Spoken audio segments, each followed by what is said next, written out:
Let's take a look into modern witchcraft, its roots and origins. Back in the early 1900s, it became increasingly popular to refer to yourself as a witch, and that the type of magic was being practiced was witchcraft.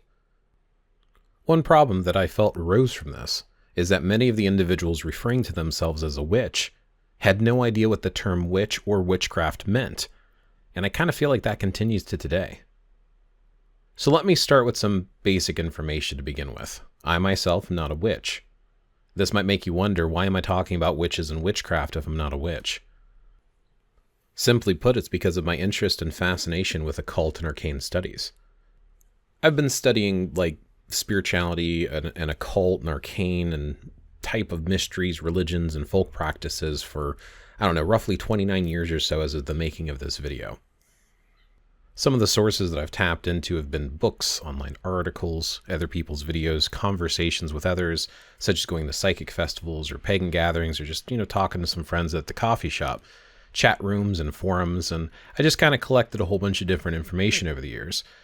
Like many of you, I've been drawn to the mysteries and mystical and magical and arcane practices. I just find them fascinating. The main problem, of course, is finding good, valuable information, and I started getting frustrated with all of the misinformation I was finding, or no proof and evidence, just take my word for it because I said so. And I want to kind of alleviate that by sharing some of the things that I'd picked up along the way. Thus, videos like this one.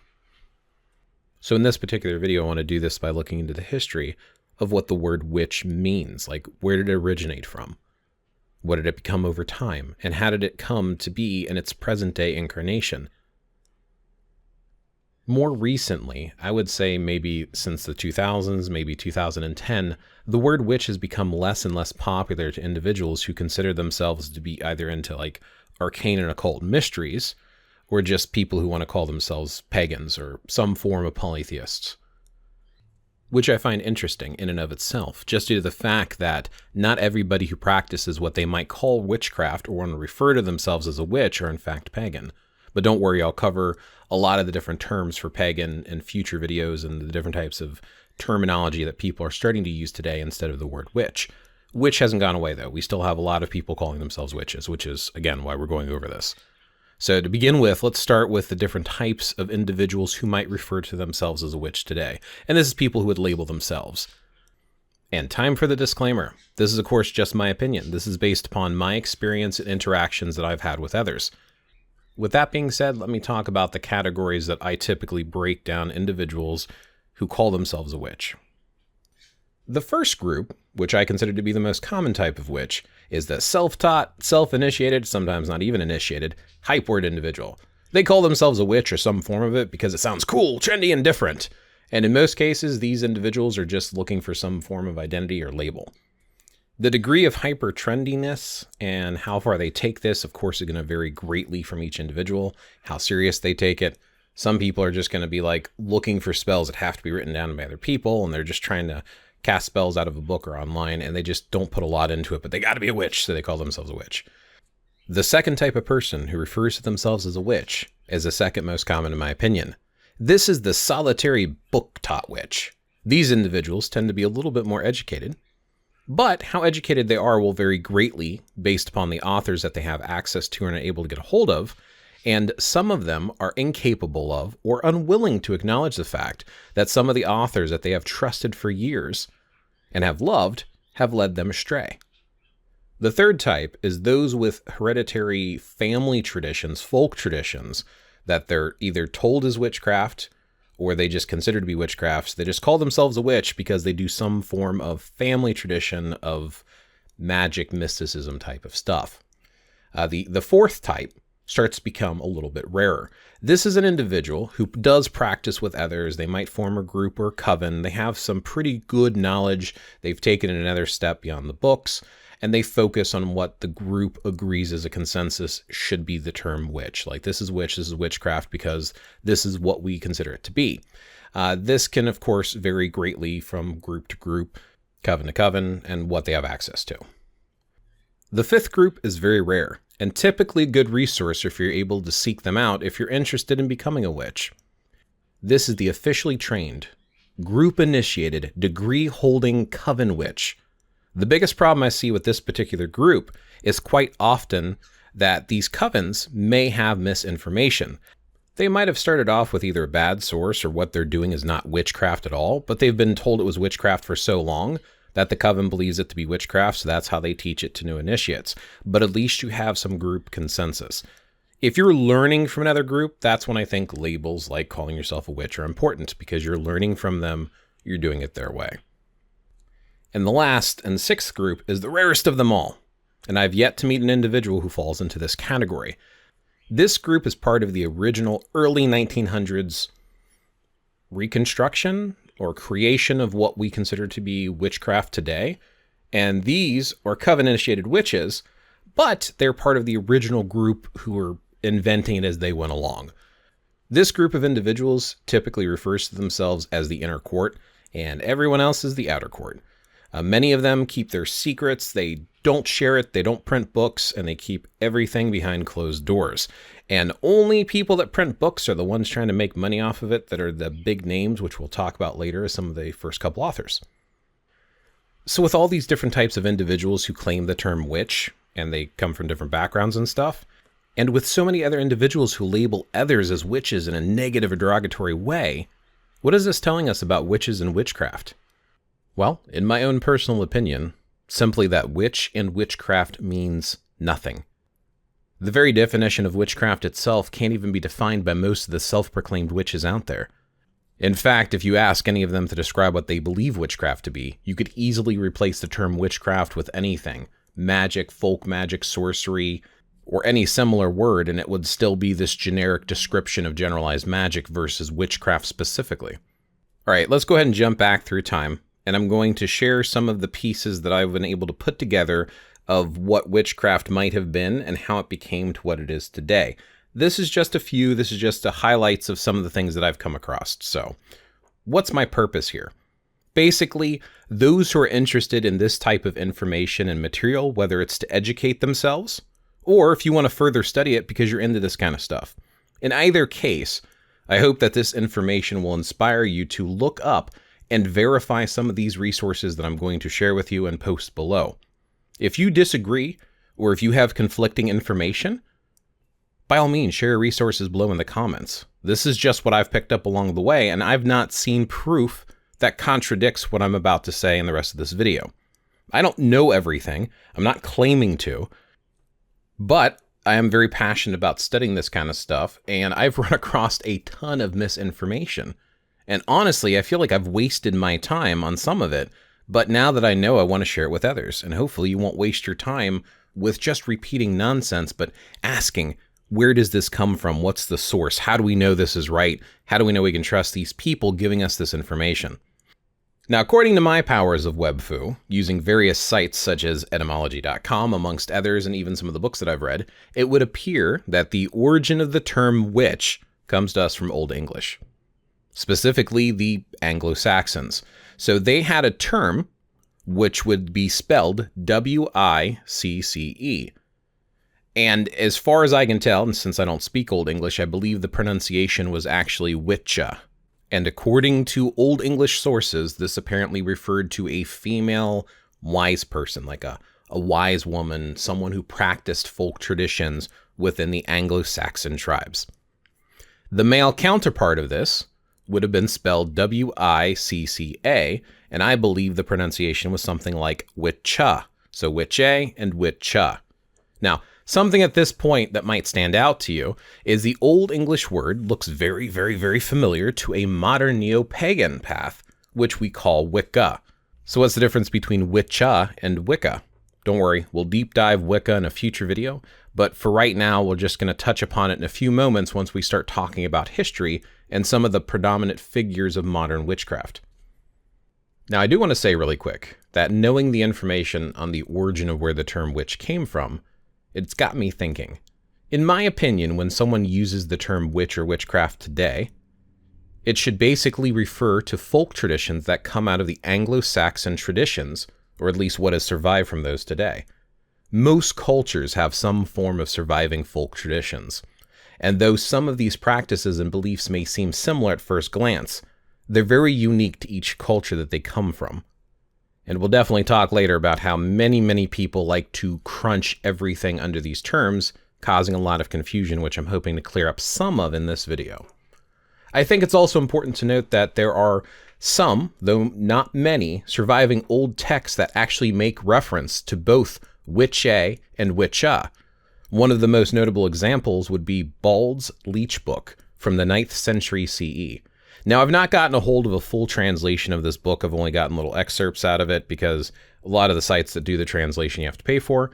This is one of the most frustrating things about trying to study a lot of this and trying to see where it comes from is in many cases it doesn't come from the English language, so you have to rely on translations. So getting a hold of old books that were translated properly, because that's the thing, when it comes to translation, you have a different mindset and a different concept of what words mean when you come from a different time period.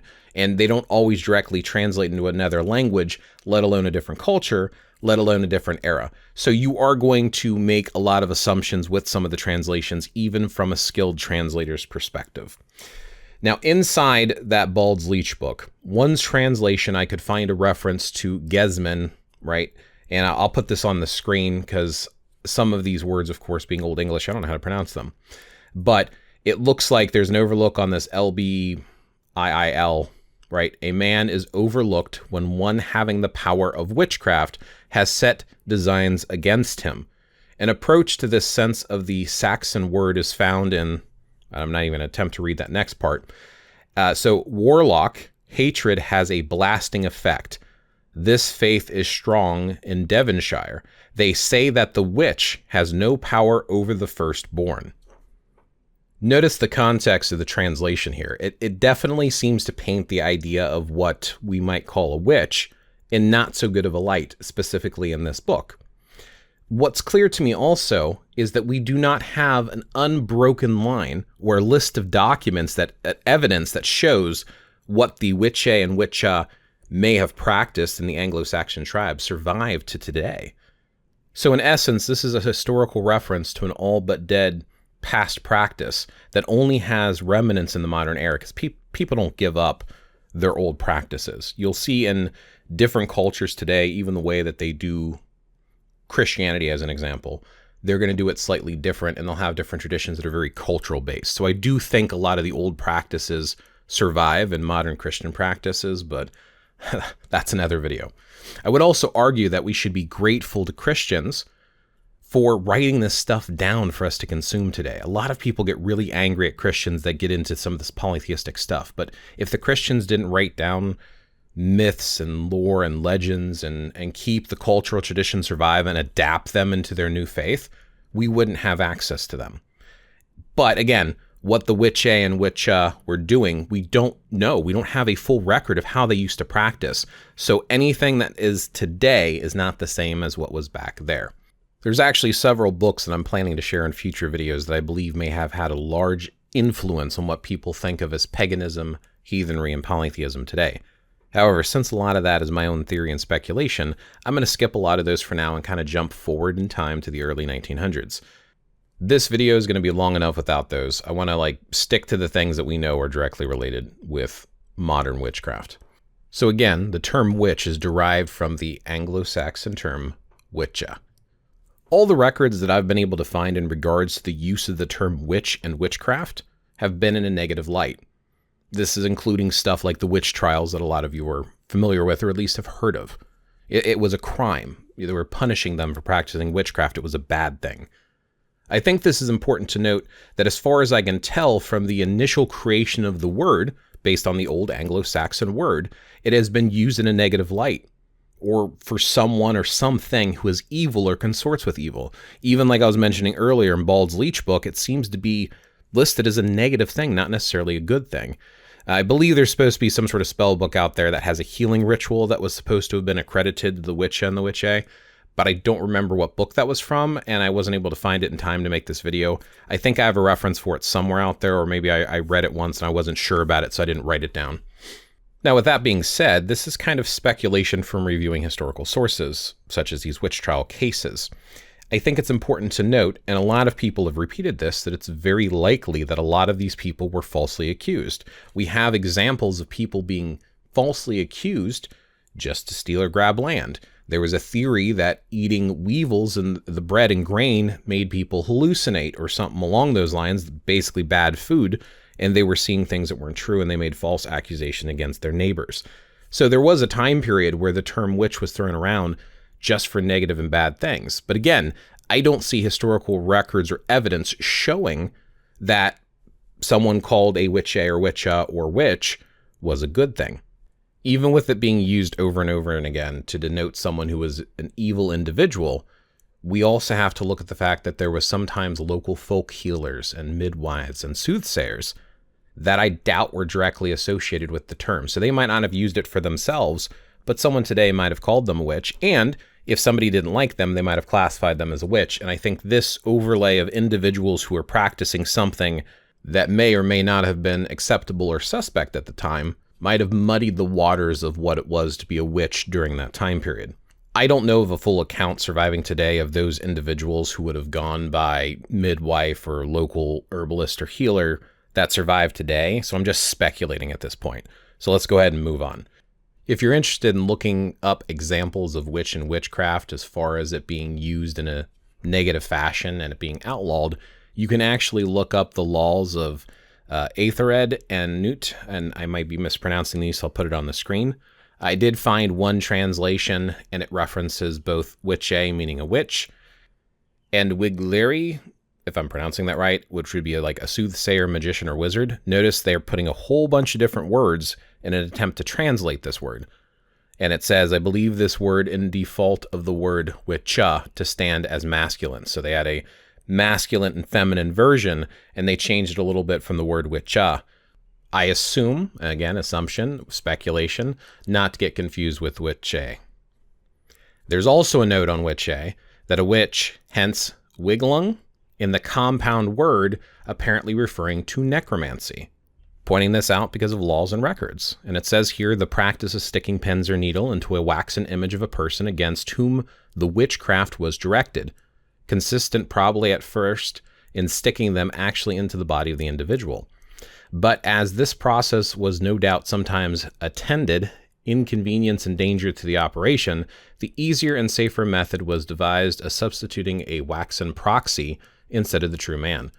This practice was known under the name of, I'm not sure how to pronounce that. But you'll see here that not only is it mentioning things about necromancy, but it's talking about stuff that people will typically call like voodoo doll type stuff. But this is written in English law and records. So where did this come from? But again, this gives it in a very negative and bad light.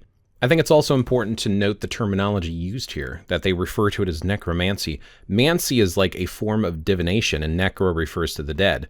So depending on the tradition, there are various types of necromancy, which includes reading the entrails of dead animals or communicating directly with the dead. Unlike what you typically see in like video game counterparts today, where they like raise dead and use like an army of minions and stuff, necromancy was typically a form of death communication or using the dead in order to see things. Another notable source that speaks of witches and witchcraft being evil is a book actually dedicated to hunting witches, which is called Maleficarum, or The Hammer of the Witches. This was written in 1486 CE. I know we're going a little bit earlier than 1900s, but again, we want to give a little bit of backstory here so we understand when folks are making these claims that being a witch and witchcraft is ancient and it's this good thing that people misunderstood. Where's your evidence other than people making claims? So again, I think it's very clear that the term witch and witchcraft was used as not a good thing originally. And Malleus Maleficarum, you can find translations for. Again, I'll put a lot of these links below the video. And even though there's individuals who want to chalk all of this up to a misunderstanding, is to show the evidence for where it was used in a positive light. Because the only things that I can find that were potentially used in a positive light were folk traditions and folk customs, which I would argue are not necessarily witchcraft. Some people want to claim it as that, and even during that time period, if they didn't like the folk magic you were practicing, then yeah, they would label it as witchcraft. But I've not seen anything to suggest that someone said, I'm a witch, and I practice witchcraft that was doing folk remedies and positive things. And in fact, I think a lot of the time it had a Christian or religious influence on the type of magic they were practicing. Now, I know there's plenty of other sources that we could go off of giving examples of how witches were evil back in the day. The term was used in a negative light. That's at least enough to start off this conversation. I think we can agree that we have written evidence that suggests hundreds of years of the term witch being used, and the only written documents of it being used to refer to either someone who was evil or practicing evil, or somebody that they wanted to label as this evil term because they wanted to prosecute. I can't find, and again, if you have references or sources, share them with me. I can't find evidence of people using the term witch or witchcraft in a positive light from antiquity. It's not until we start getting into the 1900s, like I said I was going to get to earlier. So let's talk about how it started to be used in its current modern incarnation, which suddenly doesn't have a negative connotation with it. Instead, it's used in this more positive way, but this seems to only be around since the early 1900s, maybe into the 1800s, but I have not been able to find a lot of sources to prove that. I also think it's important to point out that you can't really talk about witchcraft without at least touching upon Wicca. Wicca has been one of the most popular modern revival forms of what some claim to be witchcraft. And yeah, Wicca is a type of witchcraft, but not all witchcraft is Wicca. So what led up to Wicca? Well, there are individuals such as Charles Leland, who wrote Aradia, or the Gospel of the Witches, in 1899. I know, once again, a little bit before the 1900s. Now, he claims that what he writes about is Italian witchcraft, which, in my opinion, starts off this convoluted, muddied nature of putting anything that individuals want to under the term of witchcraft. Not to mention the controversy surrounding Leland and the claims that what he was writing about is one specific family tradition, and it can't be considered Italian witchcraft, which most people call Stregheria, practitioners of it being called Strega. But again, there's a lot of negative stuff in Italy about Stregheria.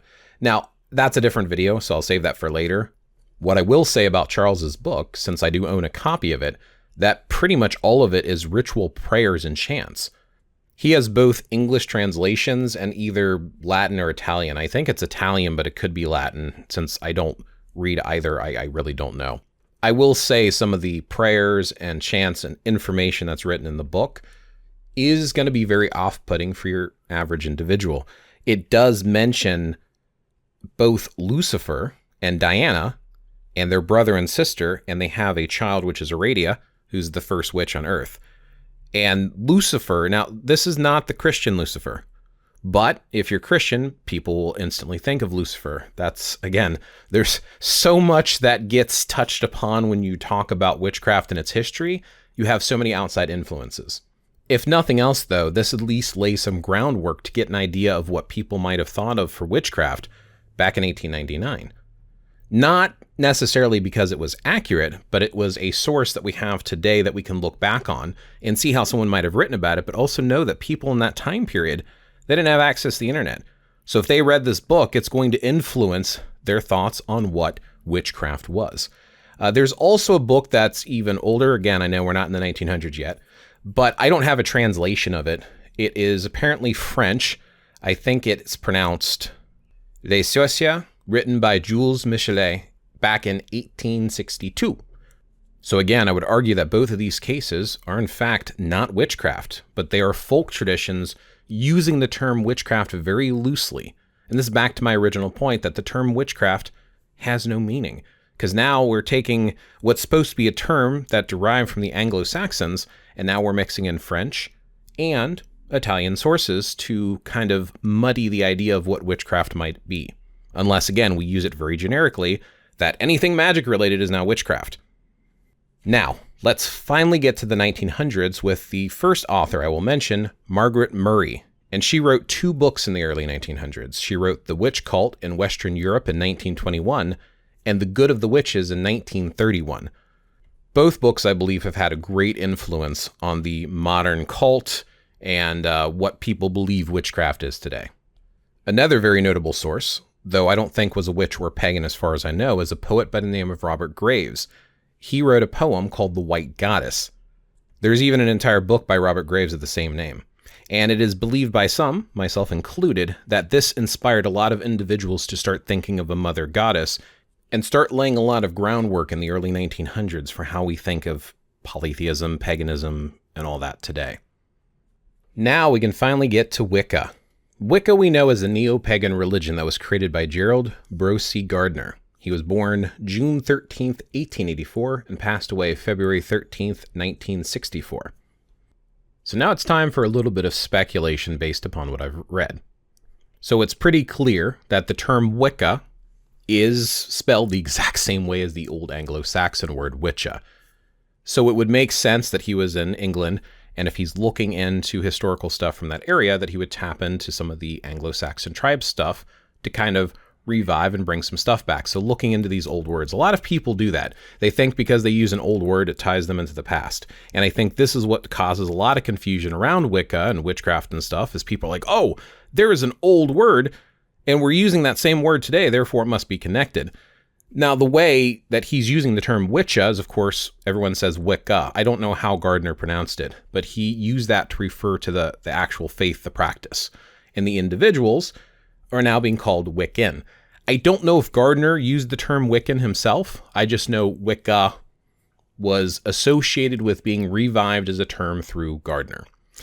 Now, I think it's worth noting that even though most Wiccans use the term witch and Wiccan interchangeably, there is a lot of witches who do not use the term Wiccan at all. They are not the same thing. They are separate paths. Wicca does fall into a larger umbrella category of witchcraft, as to say basically all Wiccans are witches, but not all witches are Wiccan. So maybe that'll help with that. I've covered this before in other videos, but I think it's always worth pointing out again, because there are still people who get into Wicca and they're like, oh, it's the same thing as witch. Oh, you're a witch? Ooh, you must be Wiccan. And that's just not the case. Now, for some, when they practice witchcraft, it's not even religious at all. And people get very confused by that. It's spiritual. We even have Christian witches, and people are like, oh, you can't be a Christian and a witch. Well, that's a topic for another video, but you can, and there are people who do include both together. And again, it depends on how you use the term witch and witchcraft. And as I've mentioned many times, and I will continue to repeat throughout this video, this is why I'm saying it means nothing, because people use it too loosely. Now, Gardner claims he learned from a witch by the name of Dorothy Clutterbuck, who was supposed to be a witch of the New Forest Coven. His claim is that he was initiated as a witch by Dorothy in September of 1939 and joined the New Forest Coven as a new witch. I'm saying claimed because the only record of this is Gardner himself. Now, there was a real Dorothy Clutterbuck, but I couldn't find enough information to prove that they knew each other or that she was even a witch. Doreen Valiente, who we'll talk about more later, tried to do some research and found that Gardner actually had said some things that were in fact lies. Like he claimed to have a doctorate of literature and philosophy from a Singapore college.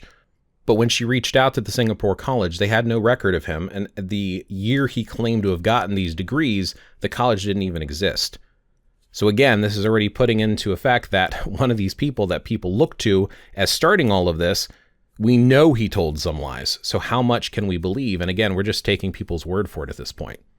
What is often not talked about is Gardner's Wicca was a thing that was a collection from multiple sources, including Freemasonry and magical orders such as the Order of the Golden Dawn, and fellow occultists, including Aleister Crowley. A lot of people did not realize that they knew each other, and there is evidence to support this.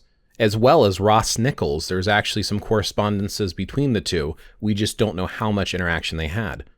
So it's worth pointing out again that Wicca, as it got first conceived back in like the 1950s by Gardner, is a collection and amalgamation of different paths.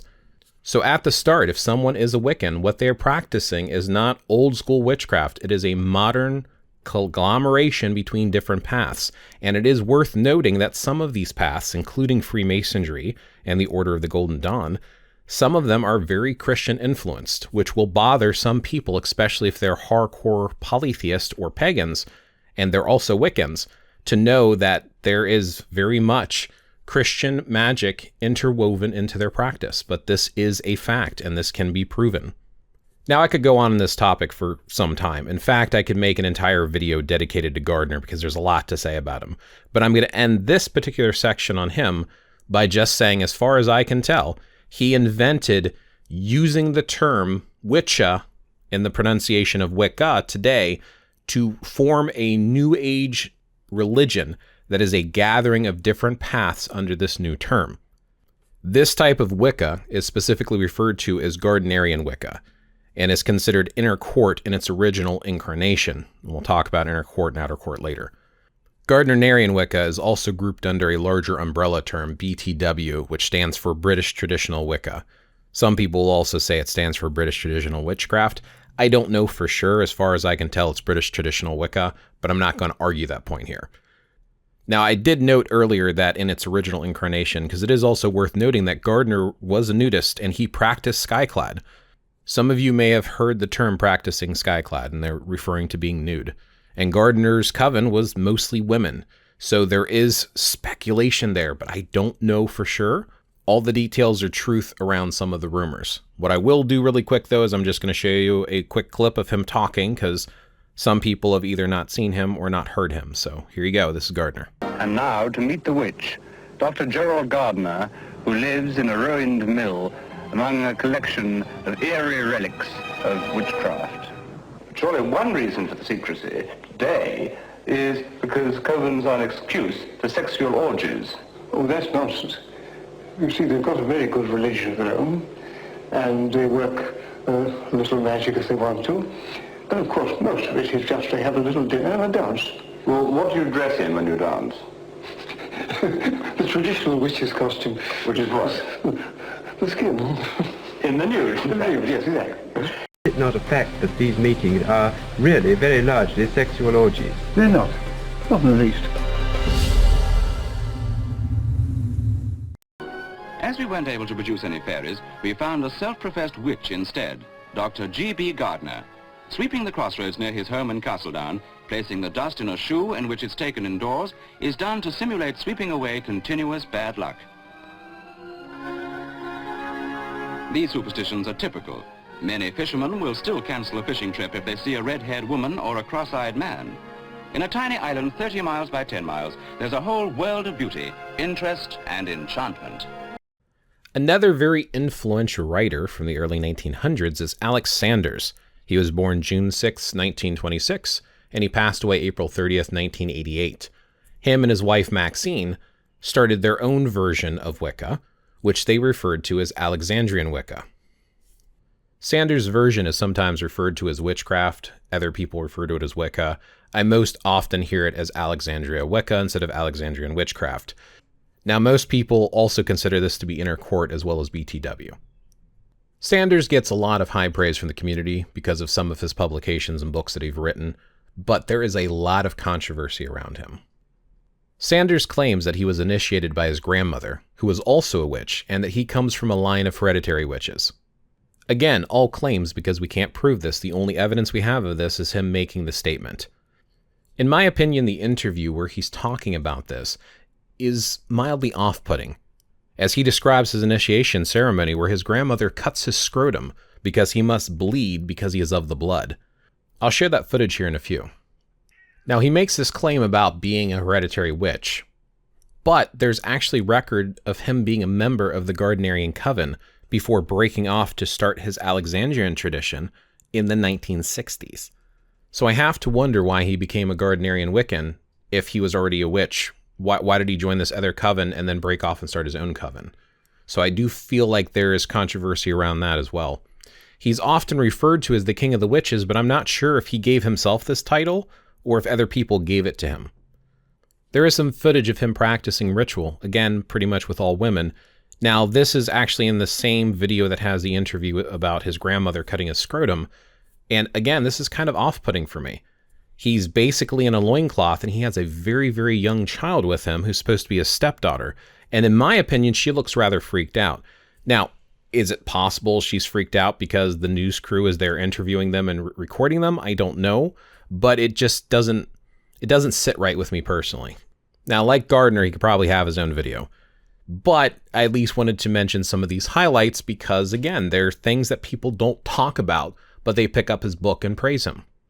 Like many who have claimed of being in contact with ancient witch covens, There's no documented evidence to prove any of his claims. We just are expected to take his word for it. Here's some clips of Alexander's, including that interview I mentioned. Alexander's claimed to be king of the witches. He died on 30th of April 1988 in Hastings. Here, in a TV archive interview, he talks about his initiation by his grandmother. Bound me, blindfolded me, scourged me, you'd say whipping. My ceremony was a bit different because I came from a bloodline of witches. With a little sickle knife, she drew blood from my scrotum. So I was blooded because I'm the blood. And all my children are the blood. I've got 10 of them. And you were a witch at the age of 7. What effect did it have on you? Very little. It was just something that was frightening. Well, can you imagine what a little boy must be like with the unknown? It's like going to church. I was as much in awe of my grandmother as I was of the priest.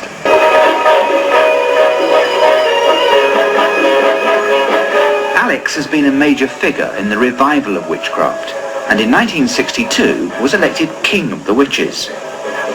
Always the showman, ceremonies like this fire ritual have earned him a fortune over the years. But although his influence has waned, he still runs a flourishing coven in Hastings. Here he is initiating another new member, with a 6-year-old girl taking part. What about the little girl? The little girl, she's my witch. Come to me. Isn't it? Stepdaughter. Wasn't she a little bit frightened? Are you frightened of me? We could do rituals for them, couldn't we? Shall we do a little one? Shall we? You know the tree. Would you like to do it with me? Put the music back on, Nicky, just for 1 minute.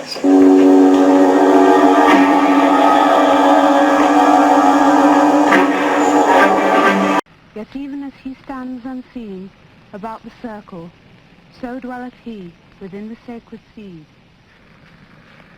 Ye lords of the watchtowers of the south, I summon, stir and call ye up to witness the rites and to guard the circle.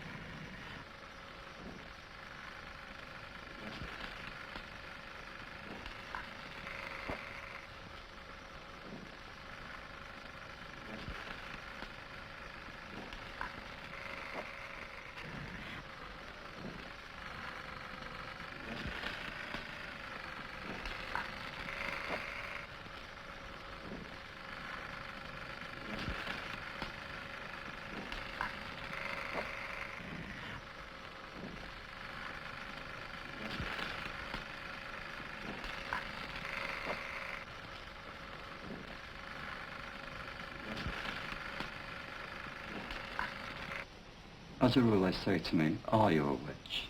And I say yes, and that cures the mystery for them. Then when I start talking to them, because I know they want to know more, they begin to treat me with the utmost respect because they realize I'm not quite like other men, that I have got... After these two very predominant figures within the Wicca/witchcraft movement, you start getting a lot of individuals who started writing their own information and sharing stuff. I think most of these individuals are probably influenced by these two, but in some cases, I'm sure they did some research on their own, where they pulled in their own different types of traditions and created their own path. Some of them still make claims to very old ties, but again, if you don't have records to prove it, it's just you making claims. As an example of a very popular author who started her own path, we have Z. Budapest. She was born in 1940. Now, she's written several books, and I don't know exactly how to pronounce her first name. It might have been like just Susanna or something like that, or Susanna. I don't know, but she just went by Z. Budapest formed the Susan B. Anthony Coven No. 1 in 1971. She has made claims such as her mother being born of a virgin birth. She is also the individual who started the branch of Dianic Wicca. It's worth noting and pointing out that Diana was actually a Roman goddess, so now we're again getting back into the Italian region. So I don't know how much of an influence she's had from outside sources, but again, we see different people from different regions of the world including their own version of Wicca by applying different folk traditions and customs to it. It seems like most people know about Gardner and Sanders, or at least their version of Wicca. People have heard of Dianic Wicca, not everyone knows it came from Z Budapest, but I don't hear a lot of people talk about Caroline High Carrel, who was born in 1860 and passed away in 1939. Caroline was known for being a psychic, and founded what is today known as Carillion Wicca. There doesn't seem to be a lot known about this particular tradition, other than the fact that it is a collection of other traditions yet again. They do have a website, but I can't find anything specific to prove that they used the term Wicca back when the group was first founded. It does mention that Carrel herself came from a mixed background, both from Scottish ancestry as well as Cherokee. This comes back to what I've been mentioning. A lot of these claimed Wicca/witchcraft traditions are in fact a blend of cultural customs and traditions that have nothing to do with Anglo-Saxon traditions. So again, why are we using the term witch and witchcraft? Regardless, it is a tradition that's out there, and you can look up more on it if you would like to. Next, I want to talk about Doreen Edith Domini Valiente. Born January 4th, 1922, passed away September 1st, 1999. She was an English Wiccan and part of the Gardnerian Wicca tradition, and has written many books on the subject. And I will say, out of a lot of the folks of the older traditions at the start of a lot of this, seeing interviews of her, I get very good vibes off of her as opposed to some of the others. So here's actually some clips of her speaking, in case you've never seen her before. This is Doreen Valiente, leading author and one of the most prominent white witches in Europe and known worldwide. Doreen, I'm meeting Gerald Gardner. Can you tell us about how he was and how you met? Well, Gerald was a very remarkable man. In fact, really, he was one on his own. I've never known anybody else like him.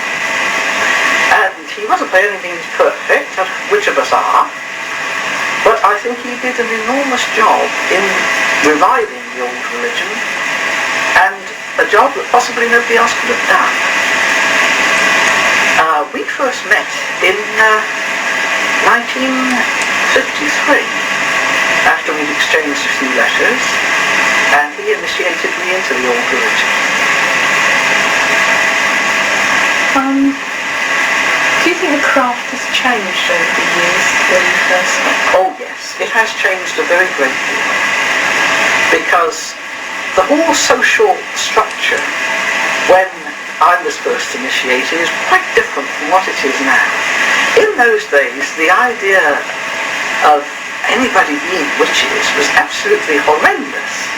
In fact, it only ceased to be actually illegal in 1951. And anyone who publicly declared themselves to be a witch, well, they really took their professional or social life in their hands to do so. What happened to some then was found out to be a witch? Is it involved court case? Well, they would probably lose their job, possibly the custody of their children, get kicked out of their house if they had that sort of landlord or landlady, and so on. And consequently, really, apart from the old tradition of secrecy, we still had to keep secret. How did you actually find that your neighbours reacted when you moved in here? Oh, no, this was quite different. You see, this is an example of how things have changed. I find today that provided you behave in a pretty normal manner, nobody minds about your being a witch. The whole social attitude has definitely changed. People are not so uptight as they used to be in the 1950s. Well, what would you actually say to young people that are attracted by the mystique of the craft? How would you advise them to become involved? Well, I think that there are a lot more ways of becoming involved today than were ever possible before. For instance, popular occult magazines that used to be horrified at the very name of witchcraft nowadays will publish contact advertisements. But then, of course, one has to sound a note of caution, because people have got to use their own judgment and their own common sense about the sort of contacts that they make. Have you actually come across anybody that's maybe written to you and been led astray by a devious group of any sort? Well, I get an enormous number of people write to me about all sorts of things, and quite honestly, I owe them all a blanket apology, because if I answered all the letters that I get, I should never be able to do anything else. But I do now and again manage to write to some of them. And I think people today, are pretty discriminating. I mean, we hear a lot of stories about people who say, I was an innocent young girl and I was lured into witchcraft and I didn't know what I was getting into, etc., etc.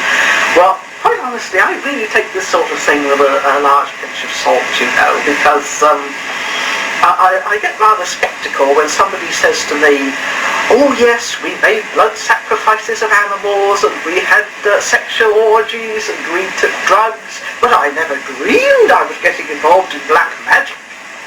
For goodness sake, what did they think they were getting involved with? No, I'm afraid I take the innocent being lured with a rather large grain of salt these days. If people get into things where they know jolly well they're invoking evil, well, they've only got themselves to blame if they get a response, haven't they? Going back to the Book of Shadows, many people watching this tape will have probably read other books, and they will find that there is seemingly a clash of ideas between the Alexandrian system and the Gardnerian system. Could you actually elaborate the systems for us? Well, no, this is really very funny, really, because, you see, I've seen a copy of Alexander's Book of Shadows, and it is quite obvious that it is derived from Gerald Gardner's Book of Shadows. Well, I know that dear old Alex said that he copied all this down from his witch grandmother, but I'm afraid he jolly well couldn't have copied some of the things in there because I wrote them in the 1950s. So, I believe there are also some quotes taken from Rudyard Kipling in the Book of Shadows as well. Oh yes, there are, quite definitely. I didn't put those in, incidentally, Gerald did. Yeah. You see, what old Gerald said to me when I first started working with him, and this was back in 1953, was that he had the basis of these old rituals from the coven that he found in the New Forest, which was headed by old Dorothy. But he said that the rituals he got were very fragmentary. He'd already published them in fictional form before he ever met me in his novel, High Magic's Aid. But he said that apart from that, the rituals were very fragmentary and he had to eat them out with other words in order to make them workable. And that verse from Rudyard Kipling was one of the bits that he put in. Actually, curiously enough, it quite obviously does refer to the old religion, and it makes you wonder how much Rudyard Kipling knew, doesn't it? It really does, yeah.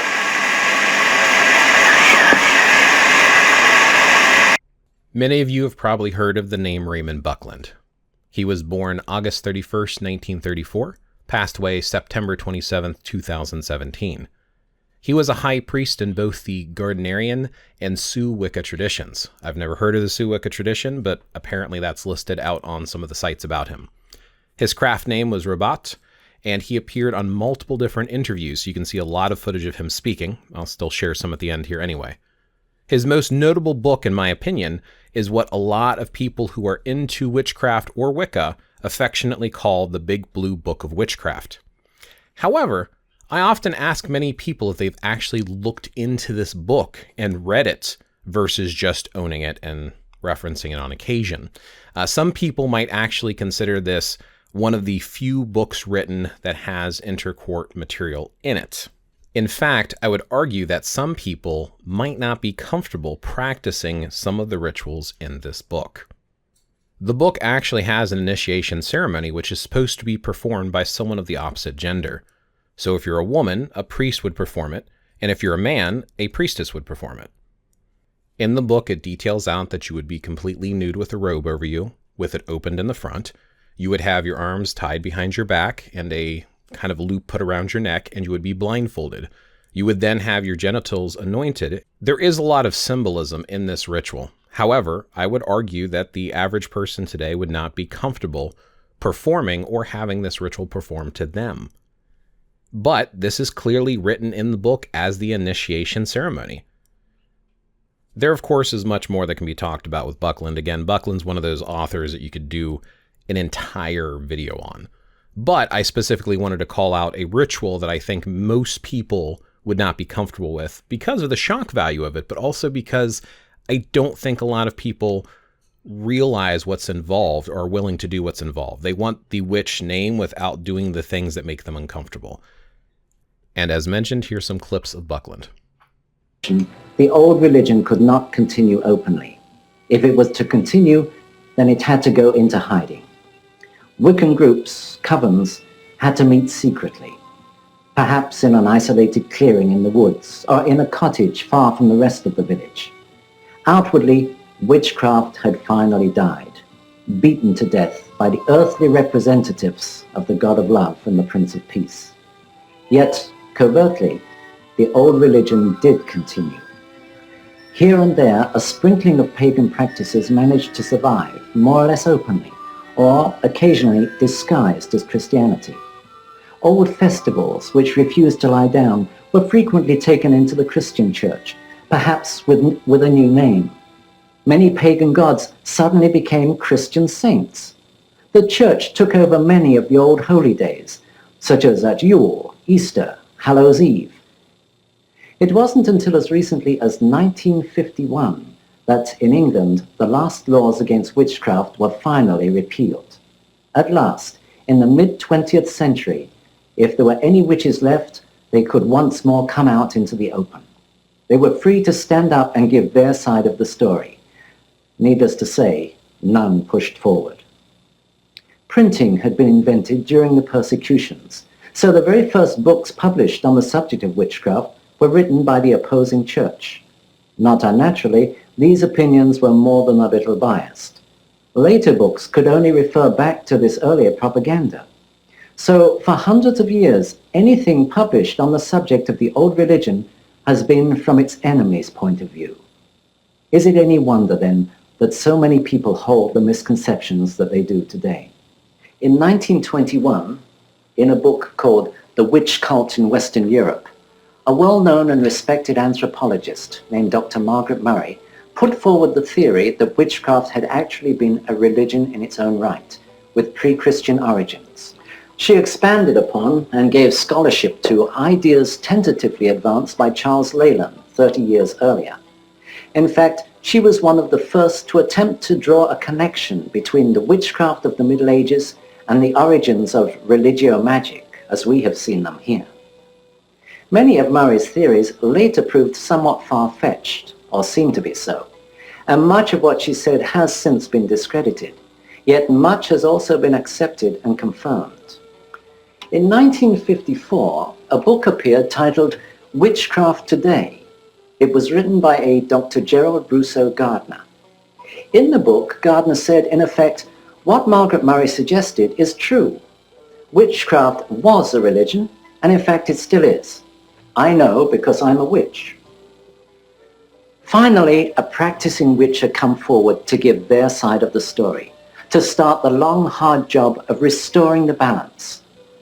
Gardner, after a lifetime of studying religio-magic around the world, finally retired and settled back in his native England. There, in the 1930s, he came into contact with what seemed to be one of the last surviving covens of the old religion. He was excited and delighted enough with what he found to want to run out and tell everyone how wrong they had been about witches. But he had to wait until the 1950s before he could do so. Gardner believed that the coven to which he belonged was one of the last remaining. He felt that the craft, witchcraft, really was on the edge of extinction. He was surprised and delighted when, on the publication of his book, he started to hear from many other covens across Europe, each of them in turn believing themselves to be the last alive. Gardner took over a museum of witchcraft and magic, started by Cecil Williamson on the Isle of Man in the middle of the Irish Sea. It was housed in an old... Laurie Cabot is known as the official witch of Salem. She's a very popular figure to some, and she also offers what few don't, and that is online instructions in what she refers to as witchcraft. However, in my opinion, this is another example of somebody calling something witchcraft that I would question. I mean, the reason I would question this is on the website it mentions that it's a Scottish tradition. Going back to the etymology behind the word witch, if it's Anglo-Saxon based, Old English based, would that still apply to Scottish traditions? I've never taken any of her classes before, so I have no idea how much of it is theatrical or actual magic, or if it's folk traditions versus witchcraft, so I have no opinion on it. But it is cool that she actually offers courses, which not everybody does. The last author I wanted to mention is a very, very popular author who passed away before he was 40, Scott Cunningham. Growing up, he was actually one of my favorite authors back in the 90s. In fact, my first spell book my mom bought for me back in, I think it was 1994, 1995, and it was his book called Earth Power, which I still have. Cunningham was famous for how open his books were and how easily accessible they were as well, and he had a very nice way of writing the material that was very universally acceptable, like his book, Wicca, A Guide for the Solitary Practitioner. But then there's the question of, if you read that book, is it really Wicca or witchcraft, or is it just kind of folk magic traditions under that label? If you look at his other books like Earth, Air, Fire, and Water, or Earth Power, as I'd mentioned, they are very folk magic based. They are definitely not Wicca or witchcraft, but there's muddied ground there again. Interestingly enough, I was actually speaking with someone else who studies this stuff, and he mentioned that Raven Grimassi, who has a lot of controversy around him as well, an author known for his book Italian Witchcraft, was supposedly one of Scott Cunningham's teachers at one time. There are a couple websites that also make this claim, I just don't know how accurate it is. Though I greatly appreciate Cunningham's books, in fact I still own quite a few of them, and I was greatly influenced by them growing up, I definitely have to ask if this stuff is in fact witchcraft, or even Wicca.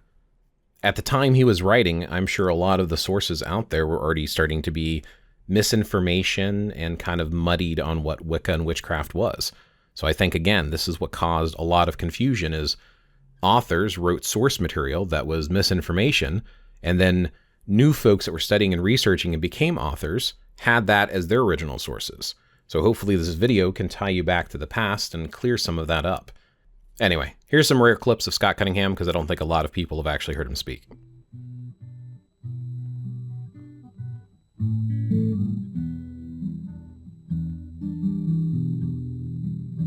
Frankincense, sandalwood, lavender, myrrh.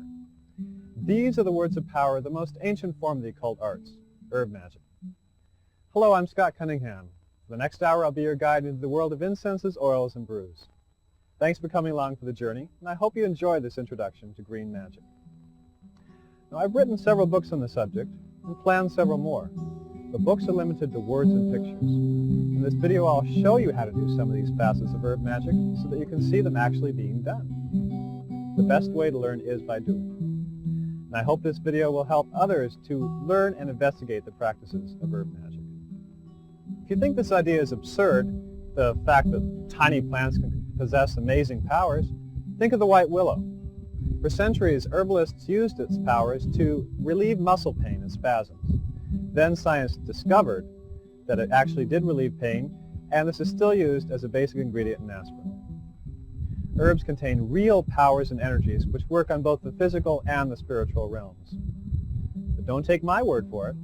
Try out a few of the simple herbal spells shown here. You'll know by your results if herb magic is effective. Now again, just pointing out that I picked a handful of authors.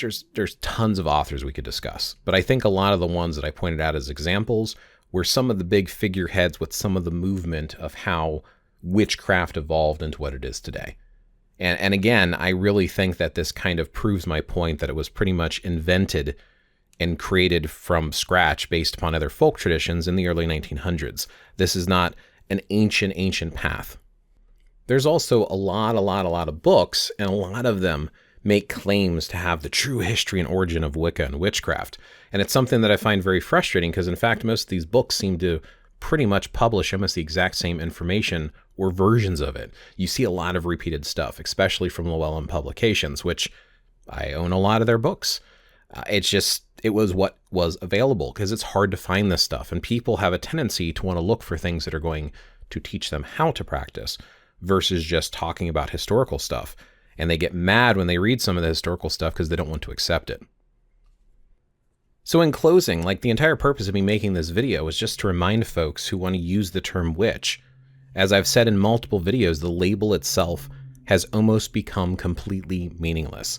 People are using it and putting anything they want underneath it. In fact, some people would even make jokes that anything magical, it's going to be claimed by the Wiccans. Oh, Wiccan tarot, and Wiccan runes, and Wiccan wands, and Wiccan amulets, and they're taking stuff from different traditions and just slapping a label on it.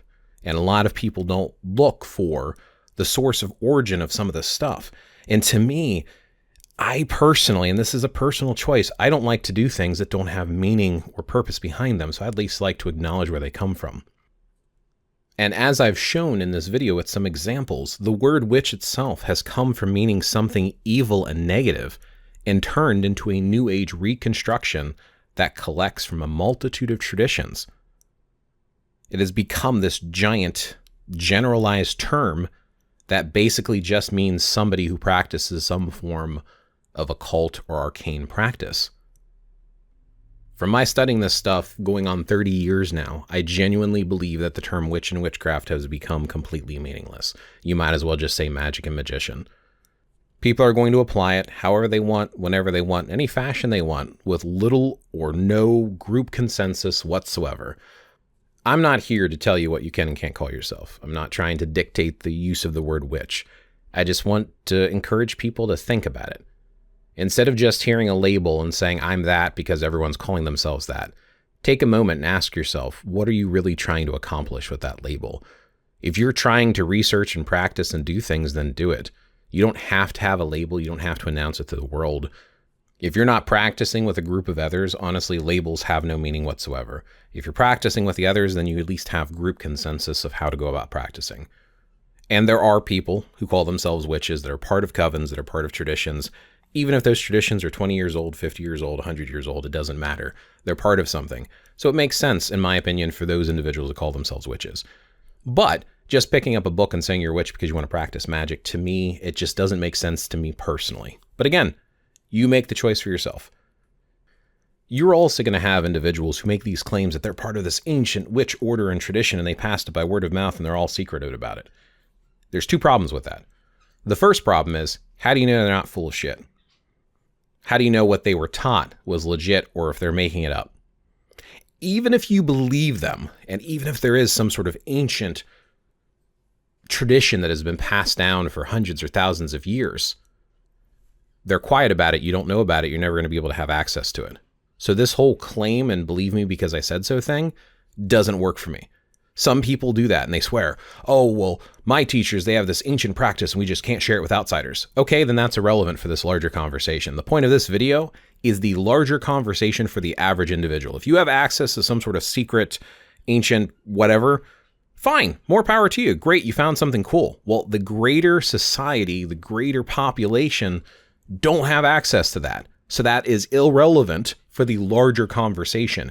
And until you're willing to put your ancient practice to the scruples of scholars and historians to prove or disprove it, I don't want to hear those claims. I don't, because again, I have to take your word for it. That doesn't fly with this particular conversation. So anyway, thank you for watching. Hopefully this inspires you to continually question things, to look for sources and to share sources.